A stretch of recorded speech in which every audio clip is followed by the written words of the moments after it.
বিসমিল্লাহির রহমানির রহিম। হে সমস্ত জগতবাসী, আজ আমি আয়েশা চিস্তি বিশ্ব আধ্যাত্মিক জ্ঞান সঞ্চার দরবার শরীফ হইতে আমার পিতা শামীম আলী চিস্তির গ্রন্থ থেকে কিছু আলোচনা। গ্রন্থটির নাম হলো শরীয়তের পেট থেকে হাকিকত ও মারিফতকে উদ্ধার। তো হে সমস্ত জগতবাসী, আজকে আলোচনাটি যদি মনোযোগ সহকারে শুনেন তাহলে আশা করি আলোচনাটি আপনাদের কাছে ভালো লাগবে।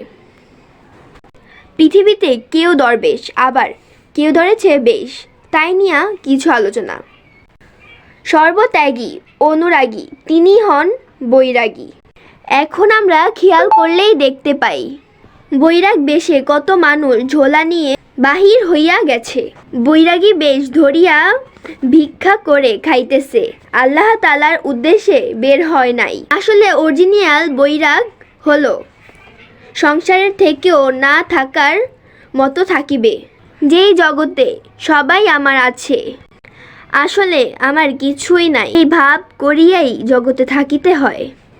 এইভাবে থাকিতে পারিলেই একেই বৈরাগ বলে। অন্তরকে বৈরাগ বানাইয়া চলতে পারিলেই আল্লাহ সন্তুষ্ট হন। তবে ঝোলা নিয়া বাহির হব ঠিকই, কিন্তু ভিক্ষা করে বা চাইয়া খেলে তাকেই বৈরাগ বলে না। বৈরাগ একজন ব্যক্তি যদি সত্যিকারের বৈরাগ হইয়া থাকে, তাহলে তাহার সামনে খাবার উপস্থিত হবে।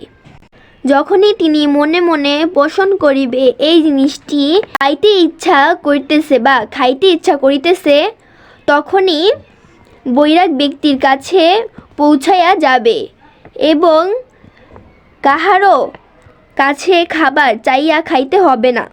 এরকম যদি কাহারও বৈরাগ হয়, তাহলে তাহার জন্যই বৈরাগ ঠিক আছে। আবার এক দল লোক আছে, লাল বা হলুদ কাপড় পরিধান করিয়া চাউল বা টাকা উঠায়। চাউল বা টাকা উঠানোর জন্য তারা শহরে বন্দরে নামিয়া পড়ে যে ইমুক মাজারে দান করুন, খিচুড়ির জন্য, মাজার উন্নয়নের জন্য। দেখা গেছে অনেকেই মাজারের উদ্দেশ্যে চাউল বা টাকা উঠাইয়া অর্ধেক মাজারে দিচ্ছে আর অর্ধেক নিজেই রাখিয়া দিচ্ছে। আমি যদি বৈরাগ হই তাহলে সবটাই দিয়ে দিব। আমি কেমন বৈরাগ হইলাম যে আমার জন্যই অর্ধেকটা রেখে দেই? তাহলে আমার বৈরাগ কখনোই হবে না, বরং আমি আরও পাপিষ্ঠ হইয়া গেলাম। আরও দেখা যায় যে মসজিদ মাদ্রাসার অনেকজন অনেক জায়গায় টাকা তোলে, মাইক ফিট করিয়া বলে মসজিদের দান করলে কবরে থাকিবে সুখে, আল্লাহ তাআলা সমস্ত গুনাহ মাফ করিয়া দিবেন এবং বেহেশত নাজিল করিবেন। আল্লাহর রাস্তায় দান করেন। সারা দিনে রোদে পুড়িয়া টাকা যাহা কিছু হয় তাহা তো অর্ধেক নিজের কাজে ব্যবহার করে, বাকি অর্ধেক মসজিদ মাদ্রাসায় কাজে লাগায়।